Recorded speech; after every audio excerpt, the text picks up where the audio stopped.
नमस्कार दोस्तों, पूरे भारतवासियों को मेरी तरफ से 74वें गणतंत्र दिवस की बहुत बहुत शुभकामनाएं। आज का दिन 26 जनवरी हम बड़े धूमधाम से मनाते हैं। जी हाँ, यानी कि हमारा संविधान आज के दिन ही लागू हुआ था। भारत में संविधान जो है वो लागू हुआ था 26 जनवरी 1950 को, ये सब लोग जानते हैं। 26 नवंबर 1949 को ये बन गया था और लागू हुआ था 26 जनवरी 1950 को। तो और उसके बाद से हमारे भारत के अंदर में जो भी चीज़ें, जो भी कार्यपालिका है, न्यायपालिका है, सारी चीज़ें, विधायिका है, सब कुछ इसी संविधान के अंतर्गत आती है और उसी के हिसाब से सब कुछ चल रहा है। तो आज हम बड़े धूमधाम से मना रहे हैं। बहुत अच्छा पल है, गर्व का पल है ये, ठीक है। और लेकिन इसी में अगर इससे आप 2 दिन पहले फ्लैशबैक में जाते हैं, 48 घंटे पहले, तो आप देखिए कि क्या हो रहा था। हैदराबाद में क्या हुआ, दिल्ली में क्या हुआ, उसके बाद दिल्ली में मतलब मैं जेएनयू की बात कर रहा हूँ, फिर उसके बाद जामिया मिलिया यूनिवर्सिटी में क्या हुआ, ठीक है। तो ये ठीक 26 जनवरी से 2 दिन पहले देखिए इस तरह के परपंच चलने लगे और इस तरह के क्या क्या षड्यंत्र चलने लगे। जी हाँ, किस चीज़ की? इसकी मार्केटिंग कौन कर रहा है? बीबीसी डॉक्यूमेंट्री जो बना, बीबीसी डॉक्यूमेंट्री, जो कि एक तरह से बैन किया गया है भारत के अंदर में। कानून ने उसे बैन किया है कि हाँ ठीक है, इसको नहीं चलाना है, लेकिन उसी चीज़ को जबरदस्ती लोगों को स्क्रीनिंग करनी थी, यूनिवर्सिटीज़ के अंदर में करनी थी। आप सोचिए ज़रा, जेएनयू में उसके बाद अलग अलग तरीके से नारे लगाने थे, जो इससे पहले लगाए थे इन्होंने नारे। तो ये सारी चीज़ें क्या है, आप को अच्छे से तैयारी करनी चाहिए थी अपने गणतंत्र दिवस की, कि 2 दिन के बाद 26 जनवरी को आ रही है। जैसे हम स्कूलों में किया करते थे, बड़े हौसले उत्साह के साथ करते थे। 15 अगस्त, 26 जनवरी, इस तरह के जो हमारे राष्ट्रीय पर्व है, इसको मनाने के लिए हम कितना उत्साह, हर्षोल्लास के साथ आगे आते थे। अरे हमें तिरंगा मनाना है, हमें ये करना है, परेड सीखना है, मतलब आगे इस चीज़ में पार्टिसिपेट करना है, देशभक्ति गाना पे हमें डांस करना है, देशभक्ति गाना गाना है स्टेज पे, एकदम पूरा जोश के साथ ऐसे रहते थे। लेकिन यहाँ पे देखिए क्या कर रहे हैं, यानी कि देश जो संविधान जो आपको करने से रोक रहा है, आप एक तरफ कहते हैं कि हम संविधान मानते हैं, ठीक है, आप धर्म से परे सब कुछ अलग हटके हम संविधान को मानते हैं। तो जब संविधान हमें ये बता रहा है कि हाँ ये चीजें नहीं, बीबीसी डॉक्यूमेंट्री बना रहा है। Who is BBC? हाँ, वो कौन होता है डॉक्यूमेंट्री बना के हमारे भारतवर्ष में कि हाँ ये देखना है नहीं देखना है, वो तय करने वाला, इस चीज को फैलाने वाला, ऐसे प्रोपेगेंडा को। और जब भारतवर्ष में जब मना किया गया, यानी कि दिल्ली, इवन जेएनयू यूनिवर्सिटी के जो भी प्रशासनिक जो भी अधिकारी हैं, जो एडमिनिस्ट्रेटिव ऑफिस में जो कार्यरत हैं, उन लोगों ने जब इसको मना किया था कि हाँ इस तरह से नहीं करना है, किसी भी तरह की स्क्रीनिंग नहीं होगी, चलेगी, उसके बावजूद उन लोगों ने जबरदस्ती इसको किया। लाइट बिजली गुल होने के बाद उन्होंने व्हाट्सएप के माध्यम से इसको किया स्क्रीनिंग। और ऐसे हैदराबाद में पहले हो चुका, फिर जेएनयू में हुआ, उसके बाद फिर जामिया मिलिया में हुआ। और ये कैसे कर रहे हैं कि फ्रीडम ऑफ एक्सप्रेशन, अरे हर किसी को फ्रीडम ऑफ एक्सप्रेशन गलत चीजों में ही दिखानी है। हर मामले में freedom of expression, freedom of speech ये लेके आ जाते हैं और कुछ भी बोल बक के चले जाते हैं, कुछ भी बक के करके कुछ भी करके चले जाएंगे, ये तो मेरा फ्रीडम ऑफ एक्सप्रेशन है। और जब यहाँ मना किया गया है, क्यों? गोधरा पे आपको मूवी देखनी है, मोदी पे मूवी बना है, जो भी डॉक्यूमेंट्री बनी है गोधरा कांड पे बना है, गोधरा कांड पे बना है। सब ये हल्ला आज 20 वर्षों से, 21 वर्षों से सुन रहे हैं, अरे बाप गोधरा कांड क्या कर रहा है। हाँ, लेकिन गोधरा कांड के पहले का कांड किसी को ध्यान नहीं है। किसी के मुंह से नहीं सुनते होंगे साबरमती। अरे साबरमती कांड हो गया, साबरमती एक्सप्रेस कांड क्या था, किसी के मुंह से नहीं सुनेंगे। क्यों भाई, क्यों नहीं सुनना हो उसके बारे में? क्यों साबरमती एक्सप्रेस को ऐसे सुनसान जगह पे रोका गया था? क्यों साबरमती एक्सप्रेस को ऐसे जगह पे रोका गया था? एक वर्ग विशेष के जहाँ पे भीड़ थी गांव में, जहाँ एक वर्ग विशेष रहा करते थे, हाँ, उस बीच अचानक से उस ट्रेन को रोक दिया जाता है, उसके सारे दरवाजे लॉक कर दिए जाते हैं और उसको आग के हवाले कर दिया जाता है। तड़प तड़प कर लोग जल के मर गए, करीब 55 से 60 लोग उसमें मर गए। जी हाँ, हिंदू परिवार के करीब 55 से 60 लोग, बच्चे बूढ़े सारे जवान, इनकी गिनती अगर करें तो 55 से 60 लोग ऐसे जल के मर गए, तड़प के मर गए। दरवाजे बंद कर दिए गए, खिड़कियां बंद कर दी गई, ट्रेन को ऐसे जगह रोक दिया गया जहां वो उनको मतलब चिल्ला भी रहे हैं अगर बचाव के लिए, तो कोई आने वाला नहीं है, कोई बचाने वाला नहीं। ऐसी जगह पे ट्रेन को रोका गया कि वो साबरमती एक्सप्रेस कांड किसी को क्यों नहीं याद आता है? हाँ, अगर उस तरह के कांड पे अगर हम साबरमती एक्सप्रेस पे मूवी बनाते तो यहाँ लोगों के बड़े वो ह्यूमन राइट्स वाले आ जाते हैं, वो पता नहीं कौन कौन सी उनकी भावनाएं आहत होने लगती हैं, हर्ट होने लगता है। हाँ, जैसे आप अगर देखें 1990 के जो कश्मीर की जो 1990 में कांड हुआ था कि कश्मीरी पंडितों को वहाँ से किस तरीके से भगाया गया था, मारा गया था, मतलब बड़े अजीब तरीके से, बहुत दरिंदगी के साथ कैसे भगाया गया था, कितने लाखों परिवार चले गए थे। उस पर जब अभी मूवी आई थी, उस पर देखिए कितने सारे लोगों को बवाल हुए, लोगों को बड़ी अंदर से पीड़ा हो रही थी, दर्द हो रहा था, अरे कैसे बन गया, ये कैसे दिखाया जाए। यानी आतंकवादी को अगर आतंकवादी दिखाया जा रहा है किसी मूवी में तो बड़ा दुख हो रहा है, बड़ा कष्ट हो रहा है। लेकिन यहाँ पे आपको गलत चीज़ों को अगर कोई बीबीसी अगर डॉक्यूमेंट्री बनाया है और उसको यहाँ भारत में हम दिखाने के लिए अगर हमने उस पर रोक लगा रखा है कि इस तरह की नहीं चलेंगी गलत मैसेज जाने वाली चीज़ें, तो उसको हम जबरदस्ती स्क्रीनिंग करके दिख रहे हैं। और वो भी ऐसे ऐसे यूनिवर्सिटीज़ में। यूनिवर्सिटीज़ किस लिए बनी है? स्क्रीनिंग करने के लिए। आप वो सेंसर बोर्ड हो क्या? आप वहाँ स्क्रीनिंग करोगे और वहाँ चलाओगे? क्यों है यूनिवर्सिटी? मकसद क्या होता है यूनिवर्सिटी का और कॉलेज का, विश्वविद्यालय का, स्कूल का? क्या है मकसद इनका? पढ़ाई है ना, करियर बनाना, पढ़ाई करना। प्रोफेसर का काम है पढ़ाना, बच्चे का काम है पढ़ना। तो यहाँ पे क्या फिल्मों की स्क्रीनिंग करेंगे? करने हैं तो निकलना है जेएनयू से बाहर। हमारे पैसों पे जो पल रहे हैं जेएनयू के अंदर में, ठीक है, फ्री फोकट का खा रहे हैं, पी रहे हैं, और उसके बाद हमारे ही खिलाफ में अगर वो आगे संविधान के खिलाफ में खड़े हो रहे हैं। एक तरफ संविधान को मानने वाले होते हैं और संविधान अगर उनको अलाउ नहीं कर रहा है कि हाँ आपको इस तरह की चीजें, आपको स्क्रीनिंग नहीं कर रही है, नहीं देखनी, यहाँ पे बैन है, तो आप उसको दिखा रहे हैं बाहर, उसको सामने लेकर आ रहे हो। आप हमारे टुकड़ों पे पल रहे हो, हमारे पैसे से अब जेएनयू में खर्चा चल रहा है, आप पढ़ रहे हो वहाँ पढ़े हुए, और इस तरह के आप वहाँ पे षड्यंत्र रच रहे हो, कांड कर रहे हो आप अंदर में बैठे बैठे। तो ये सारी चीज़ें नहीं चलेंगी।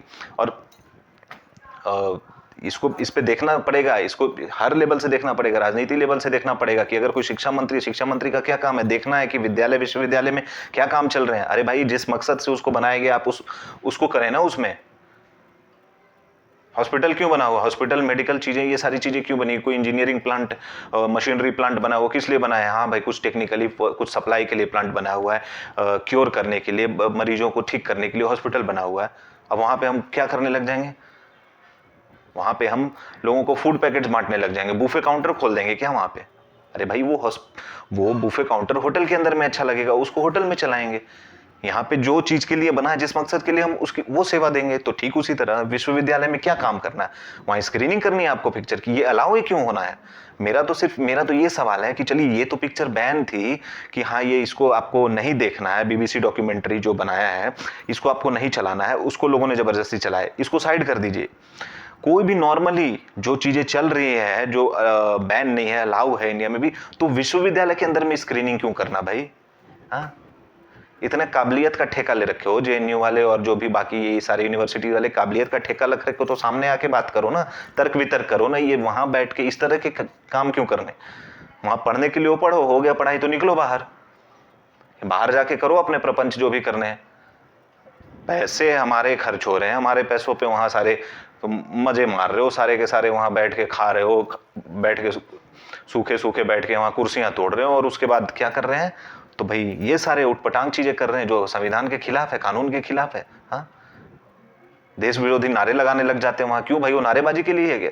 इस पे सरकार को भी ध्यान देना पड़ेगा। मैं साफ साफ बोल रहा हूँ, इस पे सरकार को भी, जो भी वर्तमान सरकार है उसको काम देखना पड़ेगा। और इस तरह की चीजें शिक्षा मंत्री को भी लेनी चाहिए अपने संज्ञान में कि हाँ भाई यहाँ पे क्या काम चल रहे हैं। पढ़ाई के लिए जो चीज जिस चीज के लिए बनी है वहां वही चीज होना चाहिए, फालतू की चीजें नहीं। और खास करके जो देश हित में ना हो वो तो बिल्कुल नहीं होना चाहिए, वो किसी भी संस्थान में नहीं होनी चाहिए। लेकिन जो देश हित में भी है, लेकिन हाँ आप अगर कुछ करें तो हम कुछ हद तक उसको चलें कि ठीक है भाई आप देश हित में कर रहे हैं, चलिए बढ़ चढ़ के कर रहे हैं, आपका काम नहीं लेकिन फिर भी कर रहे हैं, ऐसे हम सेवा भाव से करते हैं।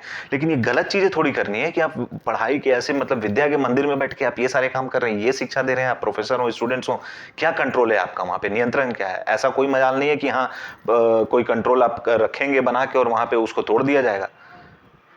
ये मिस्टेक हर जगह है, हर लेवल पे इसकी कड़ी जो है ना वो कमजोर है, इसकी जांच करनी चाहिए अच्छे से। और ये सारे विश्वविद्यालयों वालों को सोचना चाहिए कि कहीं वो सारी वैसी हवाएं बह के, गंदी हवाएं हमारे विश्वविद्यालय तक तो ना पहुंच जाए कहीं, जो आज कुछ 2-4 यूनिवर्सिटीज में हो रहे हैं, वो पता चले कि सारे जगह फैल रहे हैं। तो ये कंट्रोल हर किसी को करना पड़ेगा अपने यूनिवर्सिटीज के अंदर में, जितने भी वाइस चांसलर्स हैं, प्रोफेसर, कुलपति, ये सारे जितने भी है ना, और स्टेट्स के गवर्नमेंट के जो मिनिस्टर्स हैं, एजुकेशन मिनिस्टर्स हैं, चीफ मिनिस्टर्स हैं, इनको देखनी चाहिए ये सारी चीजें। और इनको अपने यहाँ ये सारी विधि व्यवस्था पहले से कंट्रोल में लेनी चाहिए, चेक करनी चाहिए। अगर कुछ गड़बड़ है तो उसको तुरंत, अभी उसको जो बोलते हैं ना कि तुरंत उसको कार्रवाई करके और उसको सही करना चाहिए। नहीं तो कल के डेट में अगर ये धीरे धीरे धीरे धीरे धीरे बोलते हैं ना कि दीमक की तरह अगर ये लग जाएगा ना, तो बहुत समय लगेगा इसको सही करने में, क्योंकि ये चीज संकेत अच्छे नहीं है। ये याद से नहीं, कितने बार से देखा जा रहा है कि देश विरोधी नारे लग रहे हैं। अरे भाई, जिनको हम बोलते हैं हमारे देश के भविष्य, स्टूडेंट्स, बच्चे जो स्कूल कॉलेज में पढ़ रहे हैं, उनको हम अपना देश का भविष्य मानते हैं कि चलो कोई राजनीति में जाएंगे तो देश को संवारेगा, कोई अच्छा राजनीति करेगा, कोई फलाने पद पे जाएगा, कोई सरकारी अधिकारी बनेगा, आईएएस बनेगा, आईपीएस बनेंगे, अलग अलग प्रशासनिक अधिकारी बनेंगे, कोई डॉक्टर इंजीनियर बनेंगे। बनेगा, ठीक है, कोई साइंटिस्ट बनेगा, कोई पायलट बनेगा, कोई एयरफोर्स में जाएगा, मिलिट्री में जाएगा, ये सारी चीजें, लेकिन वो क्या करें, देश विरोधी नारे। हाँ, उनको यहाँ आजादी चाहिए। ये बेहूदगी वाली बातें ना, ये बेहूदगी वाली जो नारे लगाते हैं, ये सब नहीं चलेगा, ये सरकार को देखना पड़ेगा। ये मैं आज इसलिए बना रहा हूं ना क्योंकि आज बड़ा अच्छा दिन है, 26 जनवरी गणतंत्र दिवस का दिन है, लेकिन मैं 2 दिन से इसलिए रुका हुआ था कि मैं आज ही बनाऊंगा, सबको विश करूंगा और बताऊंगा कि ये देखिए, ये गणतंत्र दिवस का मतलब है कि उसके ठीक 2 दिन पहले देखिए क्या हो रहा है। आप संविधान की ही धज्जियां उड़ा रहे हो, उसके अंतर्गत जितने भी बने हुए कानून है, जो सारी चीजें, विधि व्यवस्था जो उसके अंदर तय की गई है, जो जिस हिसाब से ये प्रशासन देश विदेश मतलब अपना राष्ट्र चल रहा है, कानून चल रहे हैं, सारी चीजें, आप उसी का उल्लंघन कर रहे हैं। मैंने ठीक बोला कि आपको तैयारी करनी चाहिए थी 26 जनवरी की कि हम कैसे धूमधाम से अपने कॉलेज में, यूनिवर्सिटी में मनाएंगे, मिसाल कायम करेंगे, ऐसे करेंगे, परफॉर्मेंस ये करेंगे, कुछ अच्छा नेक काम करेंगे समाज के लिए, गरीबों के लिए। इस तरह के मैसेज देने वाले आप काम करते, तो स्क्रीनिंग कर रहे हो जिस चीज की मना की गई है, वाह। अब जरा साबरमती एक्सप्रेस का भी स्क्रीनिंग करो ना, मैं तो यही बोल रहा हूं, करो साबरमती एक्सप्रेस में क्या हुआ था। ये बोलने का किसी के अंदर में कुव्वत नहीं है कि साबरमती एक्सप्रेस को क्यों ऐसे जगह पे रोका गया, बीचों बीच ऐसे जगह पे, सुनसान जगह पे रोका गया जहां एक वर्ग विशेष के लोग थे और वो कूद पड़ते हैं ट्रेन पे, उसको लॉक कर देते हैं, बंद कर देते हैं, उस पर मिट्टी का तेल, पेट्रोल, ईंधन जो भी है, ज्वलन पदार्थ, उसको डाल के और उसको आग के हवाले कर देते, तड़प के चिल्ला चिल्ला के लोग मर गए उसमें। ये किसी को याद नहीं है ना, तो करो याद इसको और इस पे अब स्क्रीनिंग करो, इस पे डॉक्यूमेंट्री बनाओ, इस पे डॉक्यूमेंट्री बनाओ, आगे बढ़ो। अब आगे आके बोलो सरकार को कि इस पे डॉक्यूमेंट्री बननी चाहिए और दिखाना चाहिए कि क्या हुआ था। गोधरा कांड सबको याद है, गोधरा कांड को एक नया नया रूप दिया जा रहा है, गोधरा कांड, लेकिन उसके पहले क्या हुआ था, साबरमती एक्सप्रेस। साबरमती एक्सप्रेस तो मुंह पे आता ही नहीं किसी के जबान। जाने साबरमती एक्सप्रेस में क्या हुआ था, मैंने तो बता दिया, डिटेल में जाने और उस पर डॉक्यूमेंट्री बनाने की मांग करें, उस पर मूवी बनाने की मांग करें, जिस तरह से कश्मीर फाइल्स बनी थी। मैं तो चाहता हूं कि अगर विवेक अग्निहोत्री है वो बनाए या दूसरे जो निर्देशक हैं वो बनाए इस पे। सरकार से भी मैं निवेदन करता हूं कि इस पे भी पिक्चर बननी चाहिए, क्यों नहीं बननी चाहिए, डॉक्यूमेंट्री बनाएं आप। क्योंकि जो हमारे साथ जो भी बर्बरता हो रहा है, कुछ गलत हो रहा है, उसके नाम पे ना डॉक्यूमेंट्री कुछ नहीं बनने हैं, सिर्फ हमारे अच्छी चीजों को और खराब दिखाने के हिसाब से डॉक्यूमेंट्री बन रही है। लेकिन कुछ खराब हुआ है समाज में, हमारे साथ गलत हुआ है, तो उसको आप जाहिर नहीं कर रहे हैं। क्यों? क्योंकि गलत करने वाला सामने वाला एक दूसरा वर्ग का है, हाँ, उसके खिलाफ नहीं बोलना आपको। तो जो भी वर्ग का है, ठीक है, यहाँ वर्ग को कोई बदनाम करने की कोशिश नहीं करता है, ना मैं करता हूं कि यहाँ किसी वर्ग को, वर्ग विशेष को आप बदनाम करें। लेकिन जिस तरीके से प्लानिंग करके ये सारी चीजें होती हैं, वहां पे वर्ग विशेष को ही अलग अलग दिखाया जाता है दोनों तरफ से, एक फलाना वर्ग विशेष, एक फलाना वर्ग विशेष, ये है, उसने इसको कर दिया, उसने इसको कर दिया, ऐसे। लेकिन ये जो भी करवा रहा है, ये गलत चीजें हैं। यहाँ आहत होती है इंसानियत। तो फिर साबरमती एक्सप्रेस बननी चाहिए। अब इसके लिए आप लोग आवाज उठाएं कि साबरमती एक्सप्रेस कांड जो हुआ था ना, उस पर अब डॉक्यूमेंट्री बननी चाहिए, मूवी बननी चाहिए, साबरमती एक्सप्रेस। गोधरा गोधरा आप कर रहे हैं, साबरमती एक्सप्रेस, अब ये आप हैशटैग डालें, साबरमती एक्सप्रेस। और संविधान का ना, आज कम से कम 26 जनवरी अपनी गलतियों को सुधार के ना, आज कम से कम ये भी अपने से ही खुद से प्रायश्चित कर लेना कि हाँ भाई, हमने गलत किया और आगे हम अब संविधान की रक्षा करेंगे, उल्लंघन नहीं करेंगे। तब भी थोड़ी बुद्धि अगर आएगी तो कम से कम इतना करें कि भविष्य उज्जवल हो। ये तो भविष्य बड़ा अंधकार में होगा, बख्शे नहीं जाओगे इस तरह से गलत करने वाले। तो सबसे यही निवेदन है, इस वीडियो को देखें, समझें। अगर आपको कुछ लगता है इसमें मेरी त्रुटियां हैं तो जरूर कमेंट बॉक्स में कमेंट करके उसको सुधारने की आप कोशिश करें, आप मुझे बताएं कि हाँ फलानी चीज़ गलती। और कुछ इसमें आप जोड़ना चाहें तो अवश्य जोड़ें, मतलब मुझे बड़ा अच्छा लगेगा अगर आप इसमें कुछ कड़ी जोड़ना चाहें कि मैंने जैसे साबरमती एक्सप्रेस के बारे में बताया, आप उस पर कुछ डालना चाहें, आप अपने मंतव्य, आपके पास जो भी हो, डिटेल हो, जो भी हो, आप इस पर डालें, शेयर करें और हैशटैग लगाएं, साबरमती एक्सप्रेस डॉक्यूमेंट्री बननी चाहिए, बिल्कुल ये हैशटैग लगाएं। तो एक बार फिर से सबको 74वें गणतंत्र दिवस की बहुत बहुत शुभकामनाएं। जय हिंद, जय भारत।